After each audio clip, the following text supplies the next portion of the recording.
New York Times story. The paper saying President Trump could face a Republican challenge in 2020, possibly even from his own Vice President, Mike Pence. The VP spokesperson responding to all that earlier.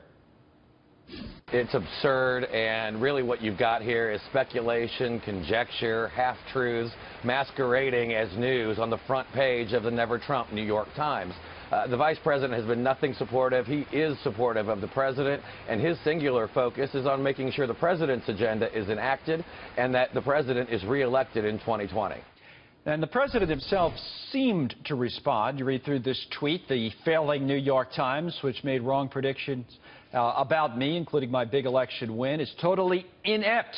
And he continues to say the base is far bigger than ever before. So the prediction of President Trump's collapse overstated.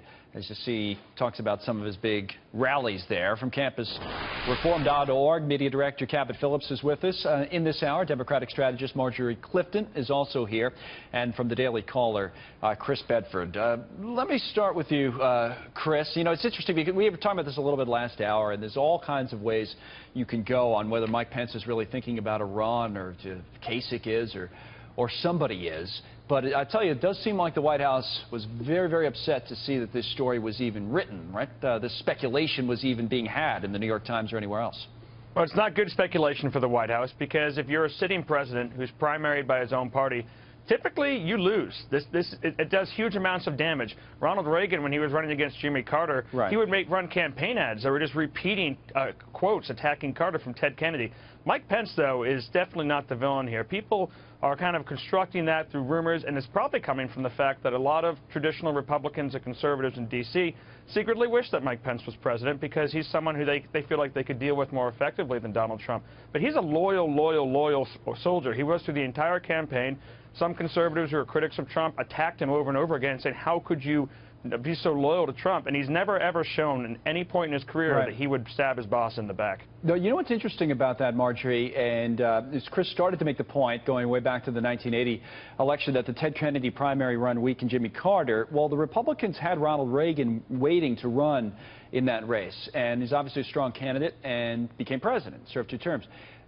I don't know that the Democrats have somebody waiting in the wings this time, because that's the other part of the story that doesn't get talked about. I know this is all hypotheticals. We're all ahead of ourselves on all of this. But say it's all true. Right. Who do the Democrats have waiting to run against a weakened Donald Trump in 2020?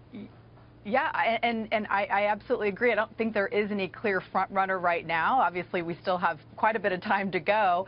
But on the Mike Pence point, I think it's actually a smart strategy, because there has been a lot of uneasiness and unsteadiness in this presidency. There's been question and talk of impeachment. There's divide in the Republican Party. Absolutely, he's out fundraising. And you have to also notice that since things have gotten tense with Trump, you haven't seen Mike Pence standing near him, around him, talking about him in the press.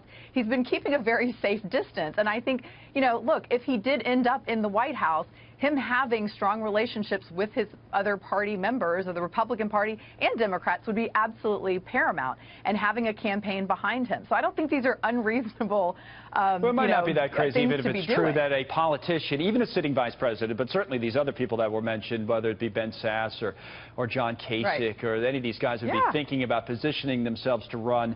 Not if everything collapsed for the president, but say he decided not to run for some reason, and all of a sudden you have to get your effort. I understand that. Right.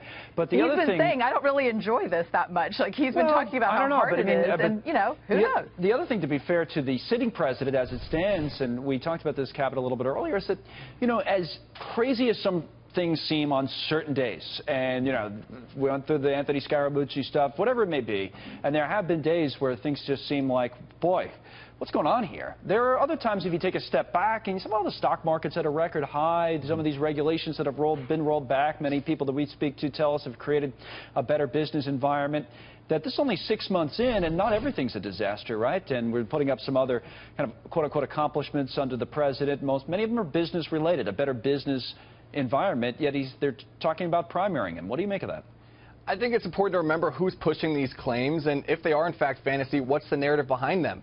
so many of the critics that are pushing this idea that there's a coup brewing in the White House or in the Republican Party, and they would make it seem as if America is teetering on the edge of catastrophe, and they're ignoring the good things that President Trump is doing, the 1 million jobs that are being created since he's taken office. And so I think a lot of this, American people have a trouble ascertaining what's true and what's not, because they know that the liberal media and the left have already pretty much made up their mind about how they're going to cover President Trump's administration. That might so be it's true. tough for them to see what's a big deal and what's not. That might be true, but also Chris made a point. I'm going to go back to you, Chris, on this, I think, at the beginning. That might not be all that's to it, right? That the Republican establishment may be as big, if not a larger issue for this president than the liberal media and the left. We knew the liberal media and the left would be against a Republican president. Granted, maybe it's more so this time than it's been in the past. Even if all that's true, right, Chris, that there are a lot of people in his own party that are either not comfortable or maybe even worse than that with this president. The entire time, if you go back to when he was nominated at the RNC out in Ohio, there were people who were plotting these kind of fantastic plots to have him removed and have him not get the nomination, to give it to Ted Cruz, to give it to John Kasich, and it doesn't. It's like the Never Trump movement. This Never Trump movement is behind this more than anyone else, behind the speculation. If you had to guess, Chris, is that what you're saying? That's the people who I'm hearing these Mike Pence things from a lot. Mike Pence is extremely popular with both conservatives and with establishment Republicans, but I hear his name come up almost daily. Names I don't hear come up almost daily as a primary challenger would be people like Ben Sass or people like John Kasich. Right. I haven't heard any whispers from that, but if you see Mike Pence, that's coming from the Never Trump crowd. It's interesting. It's very interesting. I guess that's the right word. I'm not sure. Marjorie, let me go back to the Democrats. There are some signs that they're starting to get worried within the Democratic Party, if you read some of the articles, including this one from Politico, about overplaying their political hand when it comes to Russia and not focusing enough on the agenda. And that's kind of what Politico says. Democrats fear the Russia probe blowback. So what do you make of those kind of political wins, that for all this talk, every day of the week there's a lead story in some publication or another about the Russia investigation, and the president's approval rating has gone down to whatever it's gone down to, then maybe there is kind of a fatigue setting in, that the Democrats should be finding something else to talk about other than Russia, at least, and especially if nothing ever comes of it of substance. Right. Well, and money always talks. I mean, in every election, what it comes down to is how are people feeling about the economy, about the security of their jobs, and how that relates to their pocketbooks.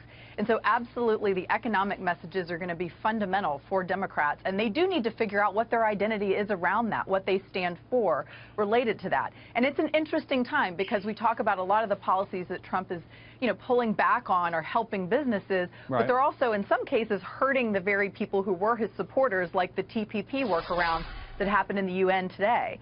That will be a problem because it's going to affect those manufacturing and labor Get jobs. more specific on that. So you think the best Democratic strategy is an economic one? Because it would seem, well, go ahead, tell me what you think it is, and then these guys can react. What's the best Democratic strategy? Well, it's always economics. I mean, Republican or Democrat, and who's doing a better job of communicating what that means, who's impacted by, basically policies, what it means to money in their pocket, and what it means, in terms of, culture.